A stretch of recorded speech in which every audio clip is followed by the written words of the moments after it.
Welcome back to my channel. In today's video, I'm going to be sharing 5 recipes inspired by my recent trip to the world's first Filipino Michelin-Starred restaurant, Kasama.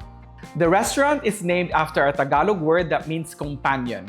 It is owned by Tim Flores and Jeannie Kwan, and together they created a 13-course, fine dining, Filipino-inspired tasting menu at night.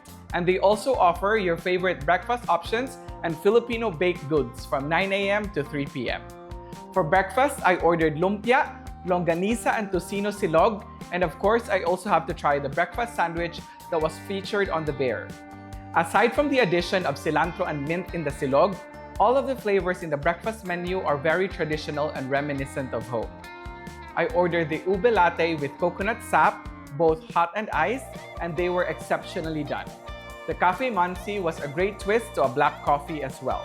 From the bakery, I ordered the ube and huckleberry bas cake, banana tart using saba bananas, ube and coconut ensaymada, black truffle croissant, and my favorite, the mango tart. It has all the flavors of a mango float with a crunchy texture from the tart.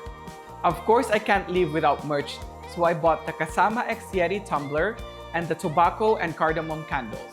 I also got to meet and was seated beside Filipinas who enjoyed this culinary experience just like I did. Kasama's Michelin star is a significant milestone in the rise of Filipino cuisine globally, and I'm so happy to be able to experience it at the month we celebrate our heritage. May we continue to promote, preserve, and embrace our culinary traditions. Okay, so for the first recipe, we are going to be making iced latte with Ube Cold Foam. And we're gonna start with the cold foam. We are going to be adding heavy whipping cream, ube extract, and some powdered sugar in your favorite frother. If you don't have a frother, you can also put it in a mason jar and shake vigorously.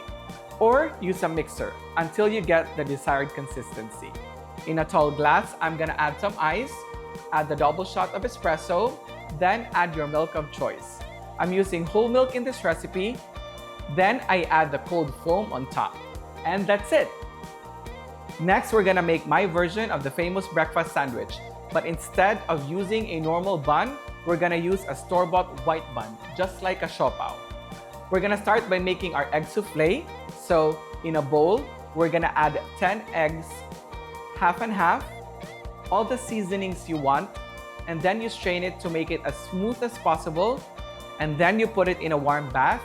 Bake it for 350 degrees for 45 minutes or until the egg is soft and pillowy.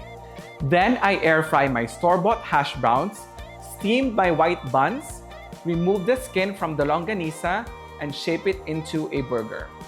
I fry it in one side, and then after flipping, I top it with American cheese.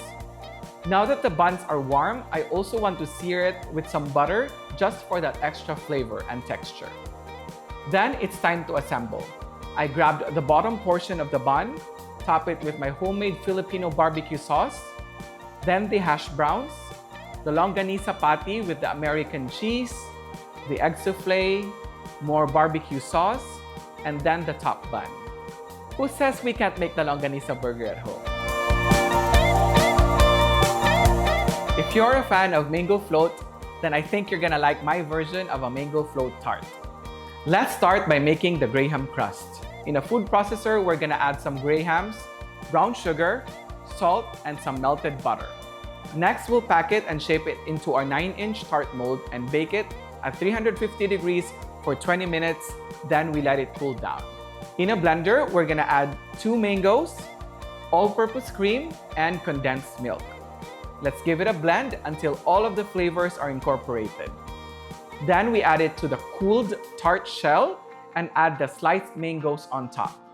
Freeze it for at least 3 hours or until your desired consistency is achieved. I like my mango float cold, but still a little bit soft, just like an ice cream, so I don't want to over-freeze it either. We're gonna make another drink that made me curious when I visited Kasama, and it's calamansi coffee. Starting with the calamansi foam, we're gonna add half a cup of heavy whipping cream, a teaspoon of fresh calamansi juice, and an optional powdered sugar. Next, I prepare my 7-ounce coffee, a teaspoon of fresh calamansi juice for the citrus kick, and a teaspoon of calamansi concentrate for the extra sweetness and to intensify the calamansi flavor. Then I finish it off with my calamansi foam. And finally, it's not Filipino breakfast without a silog recipe, so I'm gonna be making my version of Kasama's Filipino breakfast. Except for the addition of herbs, Kasama's version is traditional, and in my version, I'm elevating it by making chicken rice sinangag. I start by stir-frying 10 pieces of garlic until brown. Then I add my rice cooked with homemade chicken stock, and then I cook my store-bought longganisa, tocino, and make a sunny side up egg. Then I garnish it with mint, cilantro, and green onions. And if you haven't catch all of the ingredients, don't worry about it. I'm gonna go ahead and list it in the description below. Make sure you like and follow for more recipes like this. And that's it! 5 recipes inspired by my recent trip to the first Filipino Michelin-Starred restaurant. Which one was your favorite? If you like this video, hit the like button, consider subscribing, and comment your favorite dish from the 5 recipes.